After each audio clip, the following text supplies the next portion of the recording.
Good evening and welcome to today's webinar. I'm Danae Abram, the Healthcare Innovation Supervisor with Well Ahead Louisiana. Thanks so much for joining us today. As usual, your lines are muted to prevent background noise, but please feel free to enter any questions either from previous sessions or any that come up during the presentation. Please go ahead and put them in the Q&A box and we will be sure to answer those. Today is the 11th webinar in our Telehealth and Practice series presented by Dr. Ted Hudspeth. And today he's going to be doing a telemedicine literature review.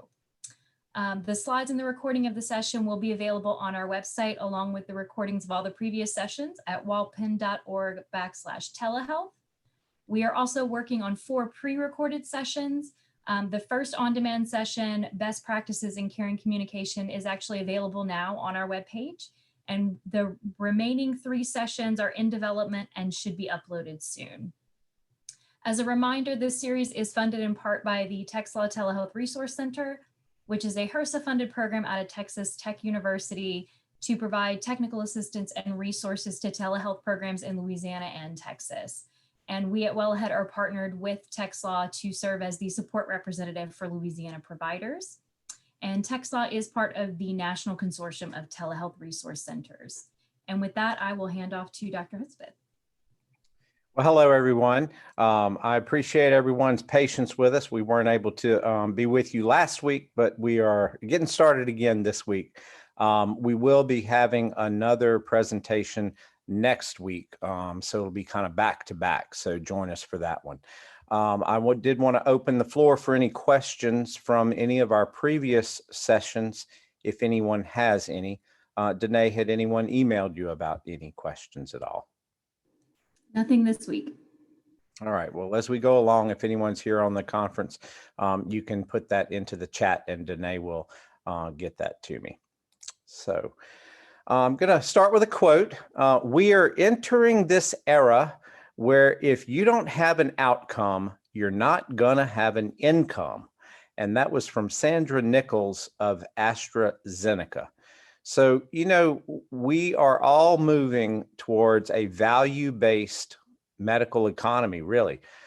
You are going to have to prove, you know, number one, what you do has some benefit for the patient over time.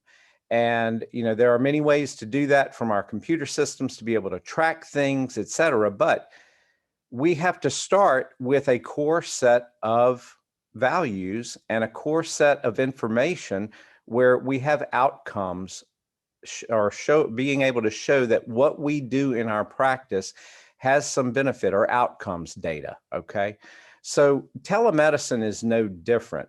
Right now we are really at a point in time where telemedicine is still so new. Man, we need so much study to be done on it. You know, it's really in its infancy.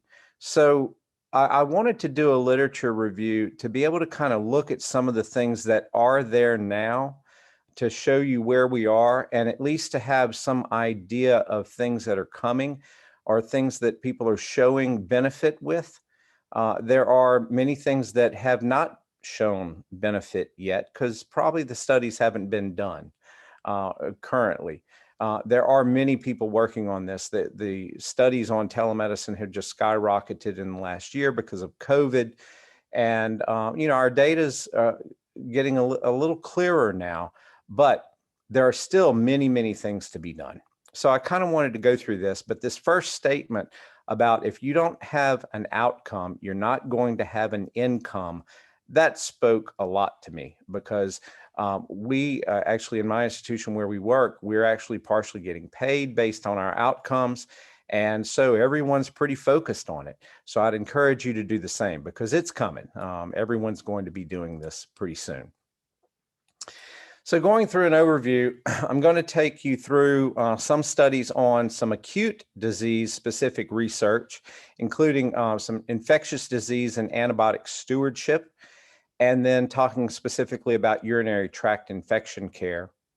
I'm going to go through chronic disease specific research, and these are the big ones that we all deal with: hypertension, diabetes, hyperlipidemia, and asthma care, both in adult and pediatric patients.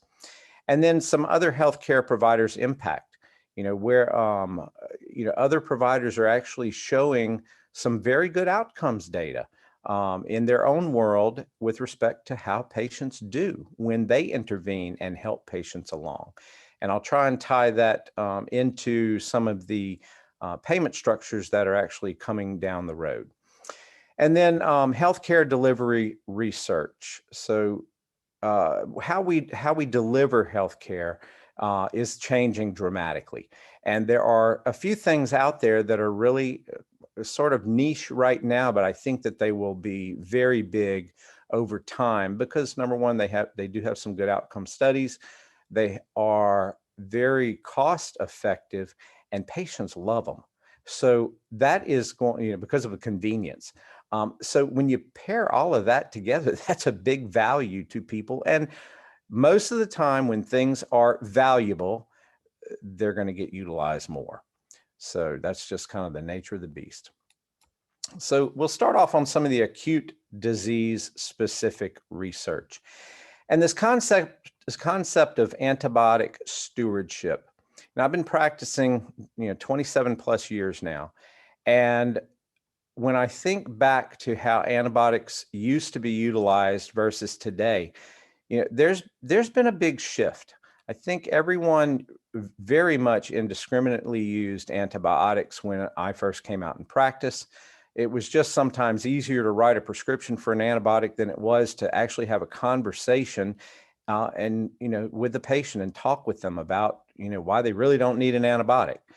And that was not good medicine because there are problems with that, antibiotic resistance, et cetera.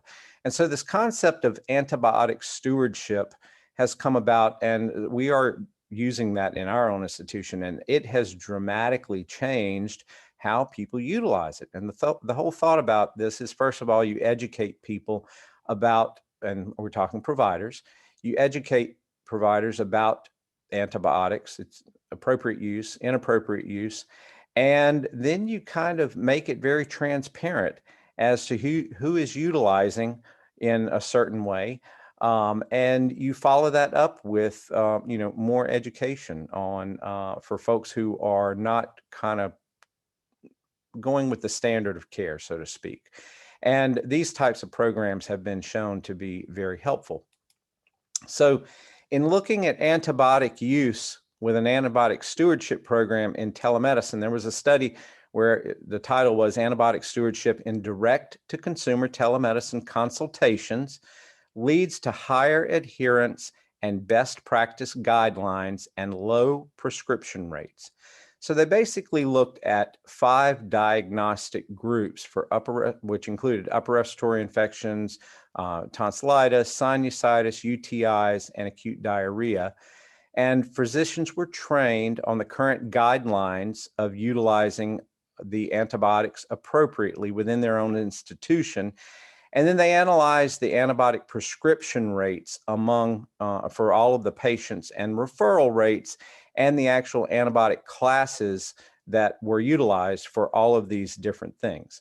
So in this particular study, there were over 2,300 patients that were included in this, and they looked at different things like, red flags of use and that kind of thing. And they also looked at referrals for face-to-face consultation. So basically, if the provider on a telemedicine visit could not or did not feel like they could provide appropriate care, they would be referred in or would need to see them face-to-face. So among all of the discharged patients, they actually looked at the percentages of folks that got antibiotic prescriptions. And the results of that showed that in an upper respiratory infections, 2.5% got it. Tonsillitis patients got it 35% of the time. In sinusitis patients, 51%. Urinary tract infections, 91.6%. And in diarrhea, it was 1.6%. And these were actually compared to face-to-face visits, and it showed very similar rates of antibiotic usage when the antibiotic stewardship program was utilized in these patients. So it showed that telemedicine usage of antibiotics when you use a stewardship program is very similar. Why I thought this was an important article is because one of the I guess, complaints about people who use telemedicine or perform telemedicine services. The thought is that those doctors will just indiscriminately provide antibiotics no matter what the problem is. And actually utilizing an antibiotic stewardship program has been shown to reduce that risk in an institution. So that's a good thing. And then there was another study looking at antibiotic use when they just educated the providers versus giving them education and feedback afterwards. So basically they would give them the feedback. And that's kind of what I alluded to in our own institution, you know, having the transparency and the feedback of where do you stand compared to other people in your own institution. And in that study, they did show that education plus individualized feedback in a telemedicine practice significantly reduced the antibiotic prescription rates for upper respiratory infections and bronchitis compared to just using education alone. So if you're going to institute a program like that, it's best to give the feedback also, not just the education of, you know, what you should be doing to begin with. So I thought that was interesting. And I've experienced that because I've seen dramatic reductions in antibiotic usage in our own institution by using this type of thing. So then I wanted to look at urinary tract infection care, because this is actually something that we do see a fair amount of when we're doing urgent care through telemedicine. We see a lot of urinary infection type issues. And what this looked at was the comparison of diagnosis and prescribing practices between virtual visits and office visits for adults diagnosed with an uncomplicated urinary tract infection. So when they did this, they actually found that UTI care through a virtual visit was actually associated with more appropriate antibiotic usage. So in the face-to-face visits, what happened in this study was that providers went with maybe second or third line prescriptions way more than the people who were in a telemedicine visit. So, you know, in this institution, they had a stepwise list of what you should use, first line versus second line, et cetera. And the face-to-face folks went to second and third line, which was more potent antibiotics. And that's probably quinolones and things like that, instead of using maybe the first line like Bactrim, okay? So they actually showed that the virtual visits was associated with more appropriate antibiotic usage than in the face-to-face visits. So that was pretty cool for me to see that, where telemedicine came out ahead. And then there was one looking at antibiotic use for urinary tract infection, and they compared e-visits versus face-to-face versus nursing protocols. I included this study because I wanted to discuss the thought of an e-visit and what an e-visit is. An e-visit is where a patient that has portal access to you actually can go in for some simple problems, like in urinary tract infection is one. They can go through a stepwise questionnaire to put in all of their symptoms. And then that is sent electronically to the doctor. That's an asynchronous visit, okay? And it is a billable visit and is something that many physicians do now with just telephone notes. But this is very organized. You know, the patient goes through all of these stepwise through these questions in a stepwise fashion. That's presented to the doctor, and then the doctor makes an evaluation and management decision. So I wanted to include it because e-visits are something that I truly feel are going to be a bigger thing over time. I think in the next 3 to 5 years, you're going to be seeing a lot of e-visits occurring in many practices across the country. There are some that are doing them now. In this particular study, they showed that the e-visits for urinary symptoms and UTI offer patients a convenient option for care without an increased use of antimicrobials, follow-up, or adverse clinical outcomes when compared to face-to-face visits or nurse-administered phone protocols. So in this study, the nurse-administered phone protocols, they actually had the nurses utilizing, kind of going through the same decision trees, okay, that is set up, but that's not really a billable type thing. And, we've talked in many of our sessions about there are many things that providers are doing now. It's providing a service of evaluation and management, and that is how providers get paid. A lot of that has been being done for free. And what's happening is that's occurring more and more and more and consuming more and more time. So I think that's why, when push comes to shove, I think you'll be seeing more providers doing this type of thing, because it really does take a lot of resources to, when you start having more and more of that happen in your own practice. The point of these studies, though, is that you can do that safely and effectively. So moving on to some of the chronic disease specific research, and I wanted to cover some of the things that we all do a lot of in our practices. So hypertension is one of the big ones. This is one of the ones that came out the block, so to speak, whenever telemedicine started becoming more popular. And in this particular one, this study looked at the evidence and recommendations on the use of telemedicine for the management of hypertension. And this was a really big study. It was an international expert position paper. So what they wanted to look at on here was, if you're going to do this type of thing, what has been shown or proven to really make this type of a method of practicing for hypertension effective for patients. And this was basically their summary. I'll go through that. They showed that when remote monitoring and transmission of vital signs was used, so that meant, as we've discussed in some of our other presentations, the patient actually recording their blood pressure with a Bluetooth-enabled sphygmomanometer and having that send in the values into the charting system, and then following that over time. Number two was including some sort of a medication adherence program as part of all of your therapy that you're doing. So really focusing on adherence. And we've talked about, there are some apps that interface with patients to be able to have them click in when they take their medications. One of our presentations, we showed there are actually machines that do that for you now and queue up your meds and things like that. But having a focus on it and having the program actually ask patients about their adherence improves patient outcomes. Education on lifestyle and risk factors was another key thing that needed to be in a program to make it effective.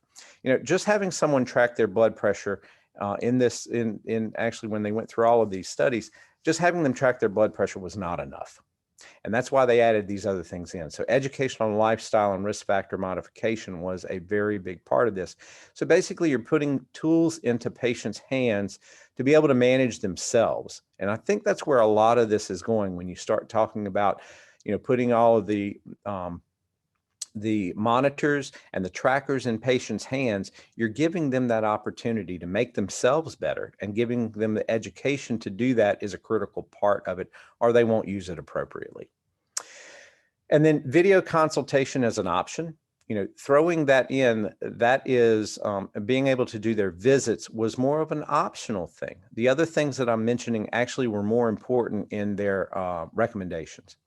And then the use of mixed automated feedback services with supervision of a multidisciplinary care team. So what does all that mean?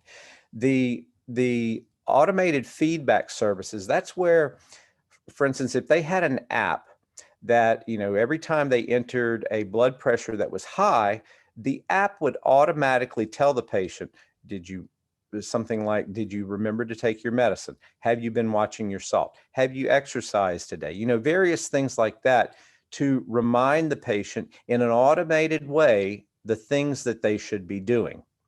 But that's also paired up with a group of folks who are specialists in their fields, like a health coach or a dietitian or exercise person, to basically interface with the patient and start educating more, asking them, what did you have in your diet, and those kinds of things. So when you pair all of that together, that is what they really felt needed to be in a program to be the most successful program you could possibly have. And then looking at various indications of who do you put in this type of program, they recommended that you screen, if it's people being screened for suspected hypertension, so it's, they come in your office and it's high, you track them over some time at home in their normal habitat, trying to make sure that they truly do have hypertension or not. Management of older adults, so those folks who can't make it to the doctor's office very easily. Medically underserved folks, so those are folks who maybe are in rural areas or can't get to the doctor, again, because of, they don't have a car or things like that. High risk hypertensive patients, so these are patients who are very high or have congestive heart failure or coronary disease or other major medical problems that need to be tracked closer. And then patients with multiple diseases, that makes sense. And then people who are isolated due to pandemics like COVID, being able to track their pressures and get them to goal. So this is just a schematic of who they felt was down here, the best people to, I'm sorry, it's all of these, the best people to be able to put in this type of program. And then these are the big ticket items of things that you need in your program to be able to follow people appropriately. So then another study on hypertension, they showed improving hypertension control and patient engagement using digital tools. Now, this is actually a paper that I had presented when we went through our hypertension digital program that we talked about at one point. And I just wanted to highlight it again. This was one of the first papers that came out, and it was actually out of our own institution and utilizing our digital hypertension program. And in that program, they showed a 71%, at 90 days, 71% of digital medicine program patients versus 31% of usual care patients. That means patients that came to our offices for adjustment of medications, had achieved their target blood pressure control. So that's double what we normally do in our offices. The telemedicine program at 90 days had twice as many people controlled at 90 days. That's a big statement. That's a better program, okay? And also sodium consumption decreased from 32% to 8%. So I wanted to focus on that because we talked in that previous paper that consortium's recommendation was being able to teach people the things that they need to do. The educational piece was a big part of our digital medicine program and continues to be a big part of that. So putting that information in patients' hands dramatically changes their behaviors and it changes their outcomes. Again, we're trying to prove our outcomes and through this data. Patient activation scores were shown to increase. All the studies on patient activation has been shown that the more activated your patient is, the more they are engaged with their care, the more that they take their medicines and do the things that they should do, and their outcomes are better. In addition, it showed that the digital medicine program was feasible and associated with a statistical improvement in blood pressure control rates and lifestyle changes. And I think that lifestyle change is a big deal there. So that's our own program right now, and it shows that digital medicine works. And I also wanted to talk about the mHealth. I did bring up mHealth before in one of our presentations. mHealth is basically where you are putting apps mostly into patients' hands. And some of these apps, some of this never interfaces with a provider. It's actually the patient using the app to remind them when to take their medications or remind them to exercise or remind them to do everything you can think of. But again, it's leading to some lifestyle changes and it's putting that into patients' hands. So I wanted to kind of look at that. With this particular mHealth program, they actually showed, or they looked at outcome measures with blood pressures, medication adherence, and self-management behaviors and costs. Okay, that's a big word. They showed a greater reduction in both systolic blood pressure and diastolic blood pressure when the mHealth group, or with the mHealth group, okay? They looked at 16 different studies and they showed that those particular ones had better medication adherence and behavioral changes in those intervention groups. 8 did not show any statistical change. So there's still some variability out there in the data. There will be more data coming, I can promise you, on that particular topic, because there are lots of people who want to get into the healthcare business that aren't actual providers. People who are providing software solutions are wanting to do it too, because obviously, you know, that's what, a quarter of our GDP in America. So everyone's wanting to do this. And obviously, if they have outcome studies, you got to give them some credit here. All right. So the review actually found that the mHealth self-management interventions were effective in blood pressure control. The outcomes of this review showed improvements in self-management behavior and medicine adherence. And the most successful mHealth intervention combined the feature of tailored messages. So again, I had talked about the messages earlier. And then some interactive communication and multifaceted functions. That means doing different things, like being able to enter your blood pressure and then track it over time, seeing it with graphs and things like that. So apps that did that helped patients understand where they were and were more successful, had a better outcome. So they theorized that with an increased disease burden from hypertension globally, mHealth offers a potentially effective method for self-management and control of blood pressure over time. So expect more from the mHealth world as we go through time. Now I'll talk a little bit about diabetes effectiveness. This particular study looked at the clinical effectiveness of telemedicine in diabetes mellitus, and this was a meta-analysis of 42 randomized controlled trials. So this had a lot of patients in it. It had over 6,000 patients in this particular study, and 8 studies looked specifically at teleconsultation, while 34 used telemonitoring devices. 9 of the studies enrolled both type 1 and type 2 diabetics.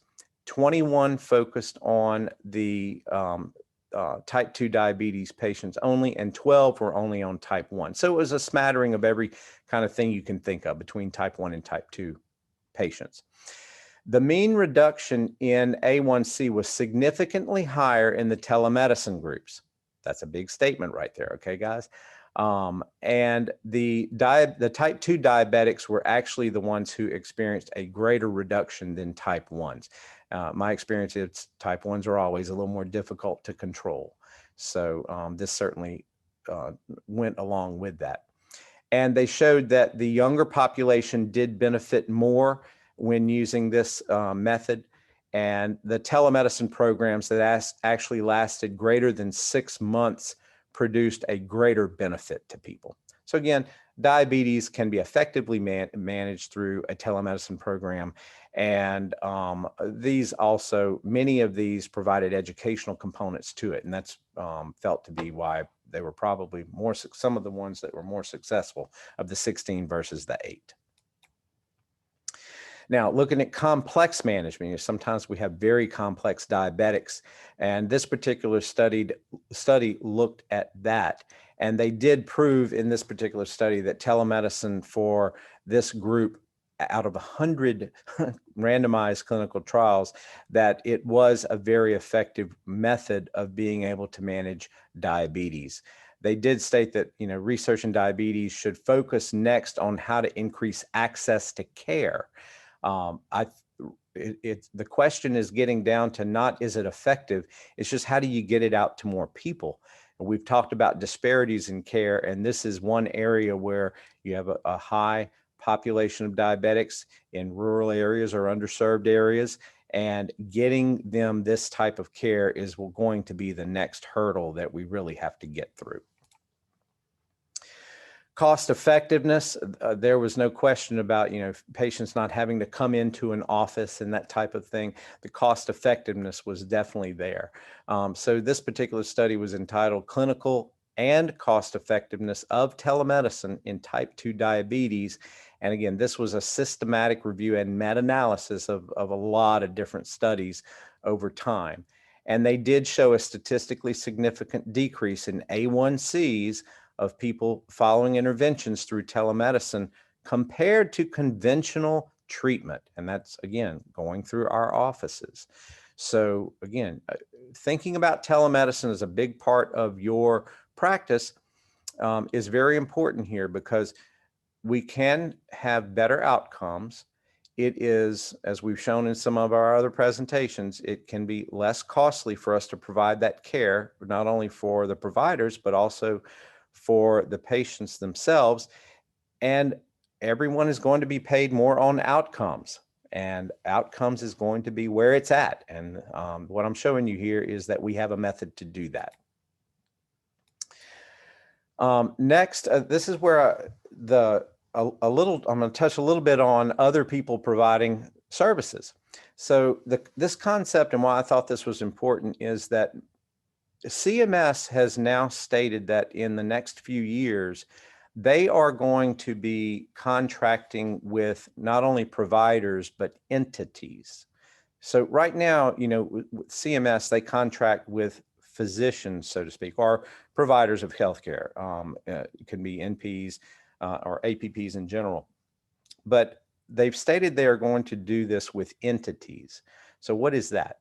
I'm going to cut to the chase. It's looking at kind of your big box pharmacies and things like that, that will be able to take a population and manage them. So CMS is going to be giving contracts to bigger entities like this to be able to manage a population. And instead of it being a healthcare provider like a physician or a nurse practitioner, et cetera, it will be like a CVS or Walgreens. So when you look at this, this particular study, a pharmacist-led diabetes management program. So, today, many people are paid on an episode of care. In the future, it's going to be based on a capitated management. You will get a capitated dollar, and then however you determine you need to manage your patients, you can manage your patients. Obviously, if you're kind of a big box group, if you have data that shows that it doesn't require a healthcare provider such as a physician or an APP to do that, if you can have a pharmacist to do that, why not do that? And so in this particular study, just cutting down to the bottom, they actually showed that they had, when a pharmacist delivered program was utilized, they had a significantly improved A1C values, and the overall percentage of patients meeting their goals in this veteran population was big. Okay, they did a very good job on this. And in addition, patient satisfaction scores also indicated a high level of satisfaction with the pharmacist-led CVT service. So that's a very important thing. Interfacing with the patient, caring for their needs, getting them to goal, and these are all things that we've talked about in our previous sessions. And your ability to do that is going to be very important as you move forward, and being able to do it virtually is going to be a big thing too. And I guess the other key thing is that there are other folks who are going to be doing this too, and it's going to provide some healthy competition. In this particular study, it's on diabetic retinopathy. Diabetic retinopathy management or screening for that has been really, really excellent. In this particular study, it was entitled Telemedicine-Based Digital Retinal Imaging versus Standard Ophthalmologic Evaluation for the Assessment of Diabetic Retinopathy. The bottom line is that telemedicine-based diabetic retinopathy screening costs less, like it's almost half, $49.95 versus $77.80 for in-office visits, okay? So the screening is just as good, and it's half the cost. So many rural areas utilize these now. I know some of our state systems use it. Like in our local area, the public hospital, Lally Kemp Medical Center, utilizes this heavily. And it's a great way to be able to get your patient screened for diabetic retinopathy and prevent them from going blind. So the studies on this are very strong. Now, in going through hyperlipidemia, this study looked at mapping the evidence on the effectiveness of telemedicine interventions in diabetes, dyslipidemia, hypertension, all right, the big three. And in this study, they really did not show a lot of improvement with hyperlipidemia management. I really couldn't find a lot in the literature that really showed where hyperlipidemia management was good or bad. So I really couldn't find anything that was to the positive for us to show that. I think maybe partly there's a paucity of studies right now. There's just not a lot out there. I think in the end, if it's like everything else, if we manage things over time and give some education, just like diabetes and hypertension programs have been proven to do, I think the same will hold true for hyperlipidemia, but we are not there yet in the studies. So in asthma care, asthma care has been interesting because, right now they have meter dose inhalers that can notify utilization. We actually went through some of those studies on one of our previous presentations. But in this one, they studied the effects of telemedicine on asthma control and patients' quality of life in adults. And this was a systematic review and a big meta-analysis, okay? Again, looking at multiple studies. And they had over 10,000 patients in this database that they looked at. And each of the 11 studies looked at the effects of single telemedicine and combined telemedicine visits.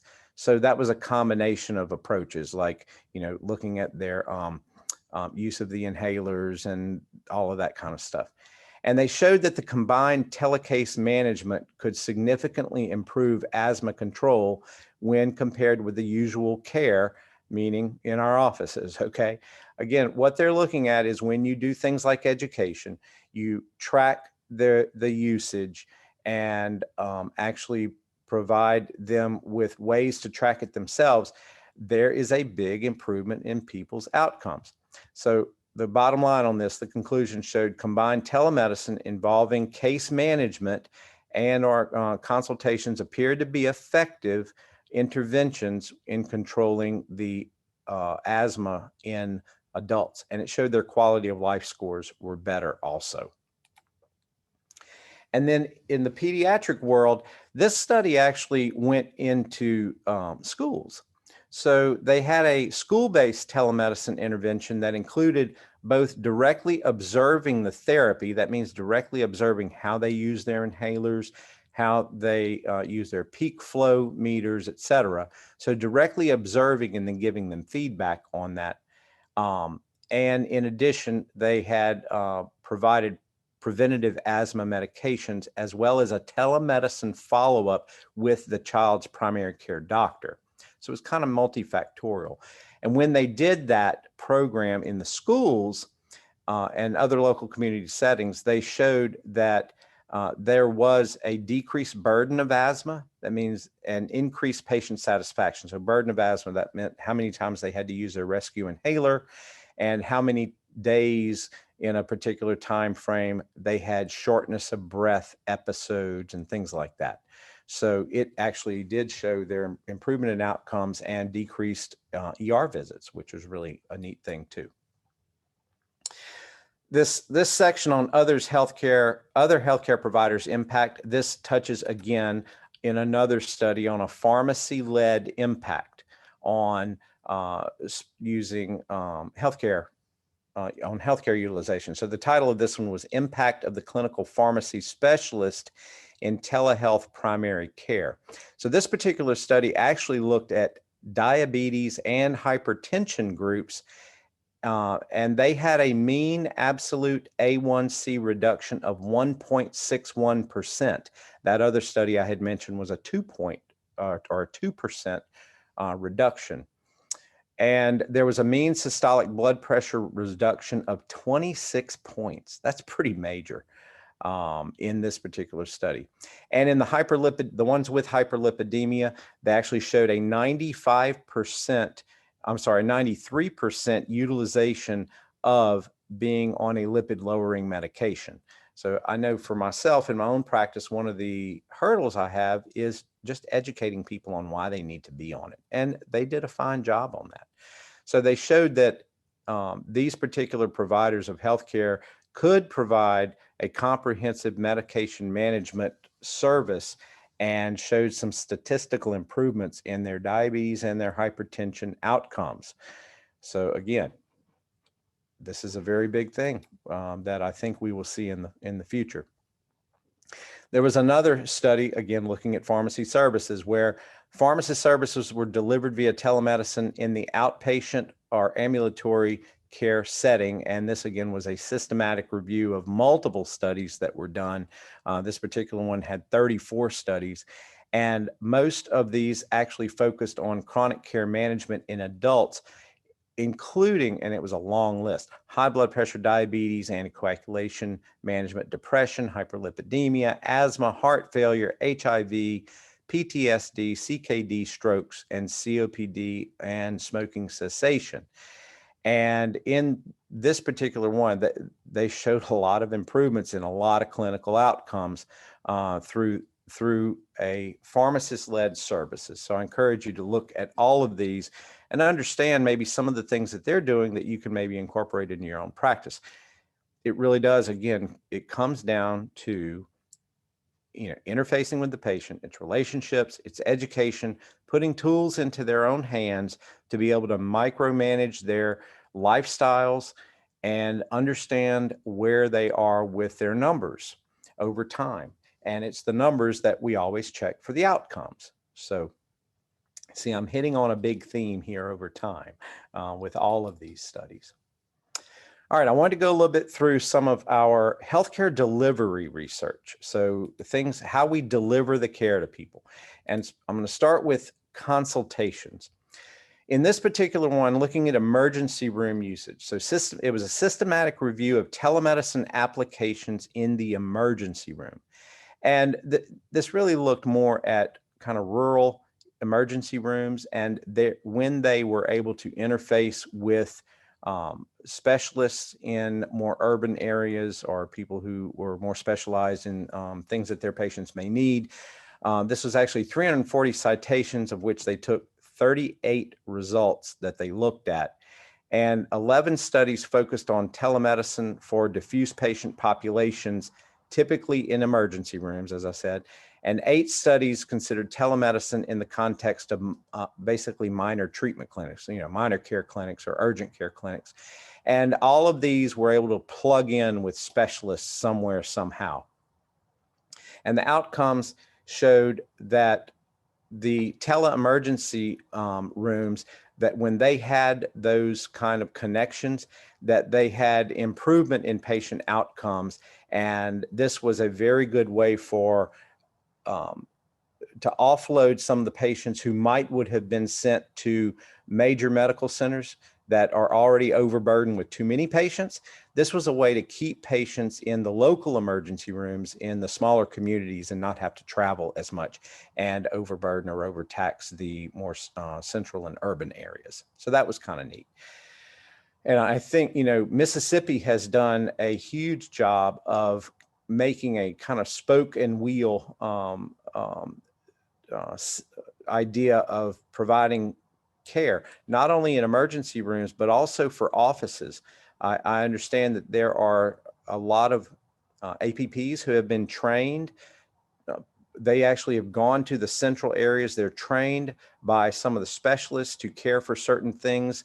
And then they go out to their own community, have their own community clinics, but they have a direct link with those people in the more central urban hubs. And that's been a very successful way that they've been able to care for patients in rural areas of Mississippi.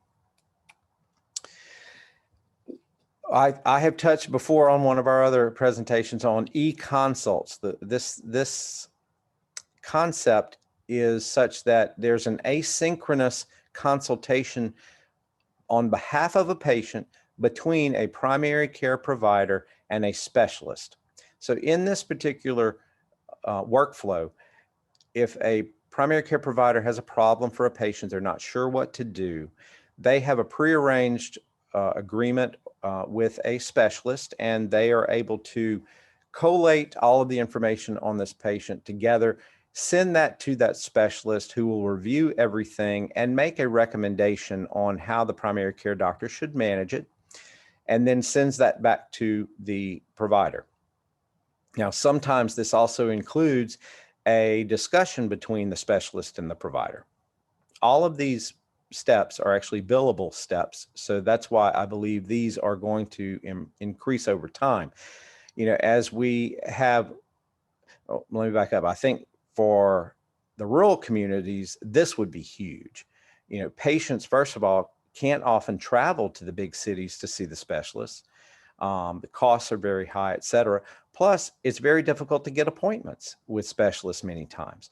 And what this particular workflow is showing is that you have decreased costs, you have improved patient satisfaction, improvement in patients getting the care that they needed because they actually, get the recommendation, whereas in our typical method, sometimes patients won't even go because they can't or won't get there, et cetera. So I really think this e-consultation program will be a method of delivering care in the future. For this particular one and the results of this one, they showed that e-consults have increased care coordination, improved collaboration between the team, and better care transitions through strengthening of relationships between community-based PCPs and academic medical center-based specialists. And this work has resulted in cost savings to patients and a positive provider satisfaction. So the thing on the positive provider satisfaction, primary care docs enjoy keeping their patients and, being a service and not just having to turf them off to somewhere else. So that's where that's come in. And then e-visits. Again, I had mentioned this earlier in this presentation. This particular one looked at an evaluation of e-visits at an academic medical center. They wanted to look at, with limited information, on whether e-visits led to avoidance of in-person care. So again, there's not a lot of studies on e-visits. This particular one wanted to see if there was actually an effect on in-person care. And they reviewed over 8,000 charts that were e-visits in this particular institution. And they showed that 23.1% of the e-visits required follow-up of medical care within 14 days. So some did require that. But there was only 0.3% with emergency departments, okay? So again, think about your own phone note usage. How many of those phone notes that you manage patients' problem through a phone message end up in your office again? This is probably pretty consistent. So e-visits are a feasible alternative to in-person care for low complexity medical issues. I mean, that's kind of the point on it. And it just wanted to look at the effectiveness of that. And then once again, on e-visits, I wanted to look at patient demographics, like who utilizes this type of service, prescription rates, and the follow-up care is what this particular study looked at. And when they reviewed over 1,000 visits, 34% had a follow-up within 30 days, with a follow-up rate of 20% when those were advised to follow up were excluded, okay? So in conclusion on this one, most e-visits for minor acute illnesses can be completed without any further interaction with the healthcare system as compared to when you're doing it through, the typical method of just, evaluating a phone message and going from there. And then looking at the particular patient characteristics, these people tended to be folks who were presenting for sinusitis and a urinary tract infection. So that was the biggest chief complaint of all of the e-visits that were performed in this particular institution. And it tended to be younger patients who would basically interface with this. It wasn't so much for the older set who would use these. And I wanted to kind of look at technology literacy, because that's something that we all deal with. Can you just get a patient into a visit, or how do they use the app, or for God's sakes, how do you even get the app? Sometimes you're going that far to try to help a patient get the app to begin with. And in this particular study, it was entitled Technology Literacy as a Barrier to Telehealth During COVID specifically. And they found that although many older adults perceived benefits from technology, they understood you could do a lot of things with it. The common barriers included self-efficacy, cost, and privacy concerns. So that self-efficacy, I found this when we went full blown with COVID, all of a sudden, bam, we were doing all of our visits through telemedicine, and we were having to teach a lot of people how to use it all at one time. One of the concerns that I saw was that patients just had fear. They feared failure. They feared that they could not do it. So one of the things that I asked our nursing team to do was to basically coach them up and say, you can do this, and I'm going to be with you every step of the way. Okay. So giving them that comfort that you can lead them through it is a major point of them even wanting to do the visit to begin with. Okay. So that's what that self-efficacy showed in this study. And I saw it. It's a real thing. So you really have to build people up. Okay. Patients also were worried about the cost. And as I said, privacy concerns. They were worried that, this was Facebook Live or something. The prior research had shown that technology adoption can be improved through education and increasing perceived efficacy. It's just what I just talked about. You have to coach them up and tell them, you can do this, and I'll help you through it and be there with you, okay? And if patients can better navigate their web browsers and applications, they may feel empowered to message their providers through the patient portal and look up healthy recipes online. That was something else that's included in there.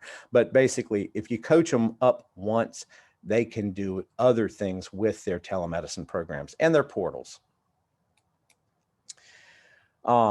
Technology literacy, this was on homebound patients. And basically, it did show that participants who lack familiarity with technology and are hesitant about telemedicine in the home when it's limited, the participants did not feel capable of learning, and the advantages of telemedicine were unclear. Again, this is a much more challenged population, and it did show that it was difficult sometimes to do these kinds of things. But when you could get them to do it, they showed that the homebound patients placed a high value on their in-office visits. So they liked going to the doctor. There was some sort of a social benefit to getting homebound patients out and having that face-to-face communication. So this did show that there was a difficulty in getting patients who were homebound to do the telemedicine visits overall. And I wanted to quickly go through some patient satisfaction information. This particular study wanted to look at patient satisfaction with and preference for telehealth visits. And in this, they did show a very high patient satisfaction with telehealth experiences, and the convenience and the quality of the perceived quality of care were two of the biggest things that rang true with patients. The convenience, there was no question about that. They didn't have to drive to our office. But once they had a visit and got their problem cared for, then they really perceived that as being a good thing, and their satisfaction was generally very high because of that. So it's kind of like if you can get them to do it once, you can really show them the value of it. And new modalities. There's a new modality about text messaging, and this does go back to some of the mHealth stuff that I was telling you about earlier. Some of the automated features in some apps, it's in the app directly, but in some programs, it actually comes from a central thing. For instance, our digital hypertension program, if I have not entered my blood pressure in a certain amount of time, I will get a text message from the institution saying, this is a friendly reminder that you should check your blood pressure and send in your values. So the role of text messaging is getting to be a bigger thing. This was actually a big thing during COVID for us also. We actually would text message patients who had been proven to have COVID, to text message them and ask them questions about what are their symptoms? Are they more short of breath today than yesterday, et cetera? And then from that information, that was all fed into a big system that would prompt or flag the nurses who were administering the program to interface with the patient directly if things were going the wrong way. So anyway, in this particular study, the role of text messaging and telehealth messaging apps, it focused on the role of text messaging applications and discussed the technical and legal challenges and reviews the current examples of doing all of this. So it said, although the applications are promising, the potential for non-synchronic, that means, not at the same time, messaging in the formal delivery of care is still in the neonatal phase compared with its grown-up existence in day-to-day modern life. So this is very early. I have seen, however, it was a big thing for us with COVID. It was a great thing for patients. And imagine when we had all of these people turning positive, there was a need to be able to manage and sift through those who were at higher risk and get those people seen versus the people who were not at higher risk. So I have seen this work. It is going to be a bigger thing, although we are in the infancy right now in all of the studies. So in summary, just a few points here. The methods used to care for patients, it needs proof of outcome. I mean, we've established that. That's how we all practice, right?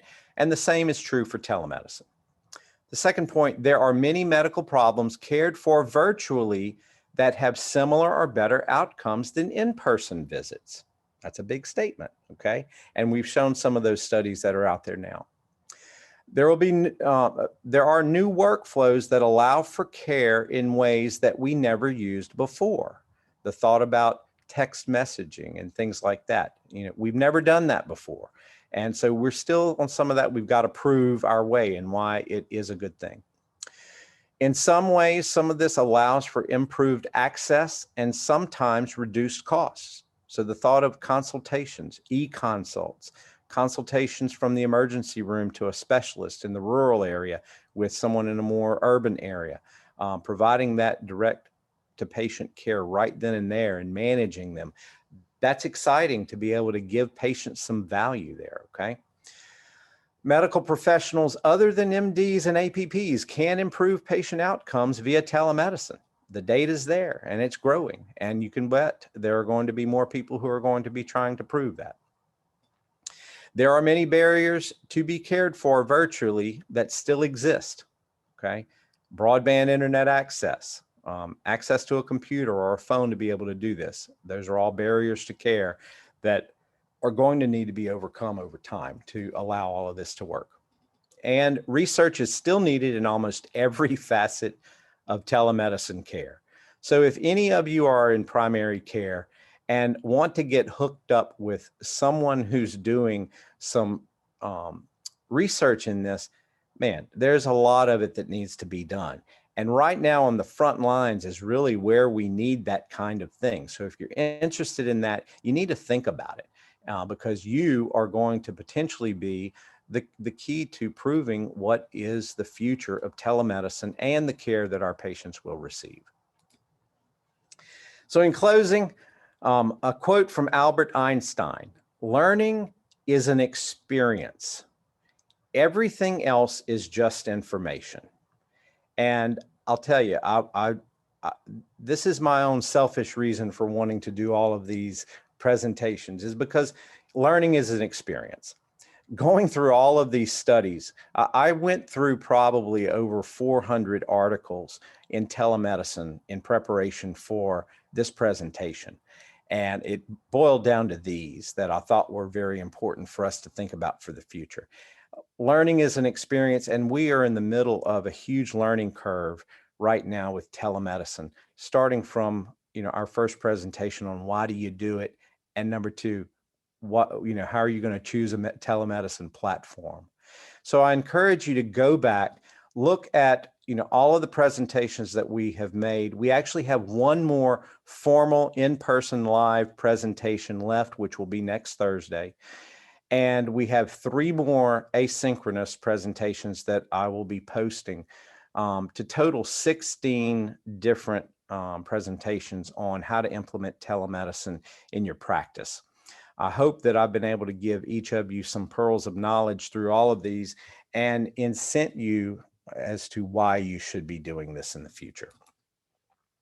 We have a long list of resources here that we've put in the back of every presentation.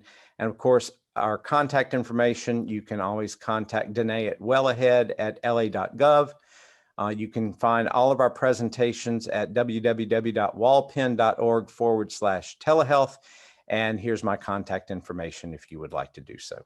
So I'll throw the floor open for questions. We're a little bit over time, but man, I blew through all of that, huh? I'm short of breath now. Yeah, I don't see any questions in the Q&A right now, but we'll give it just another minute to see if anybody's typing any questions. So Danae, what's your thoughts on where we are with all the studies and that kind of stuff? Because I know you do a lot of reading yourself. Yeah, there's been a lot of studies, I think, that are starting now. And I think we'll start seeing a lot of things come out in the next year, 2, 3, 5 years, where people are going to be doing retroactive reviews of what happened during 2020 and COVID-19 and the response in telehealth to the pandemic. So I think once we have a little bit of room, some space and time, people will start going, look back at that data and start, I think we'll have a lot more data to look at. Yes. Because the utilization wasn't very high before 2020. And so now that everybody's using telehealth, there's a lot more data to wade through. So I think we'll start seeing some really good data coming out. Yeah. And again, those of us on the front line, I mean, we really have a huge opportunity to move the needle on that, because I mean, we're where it's at,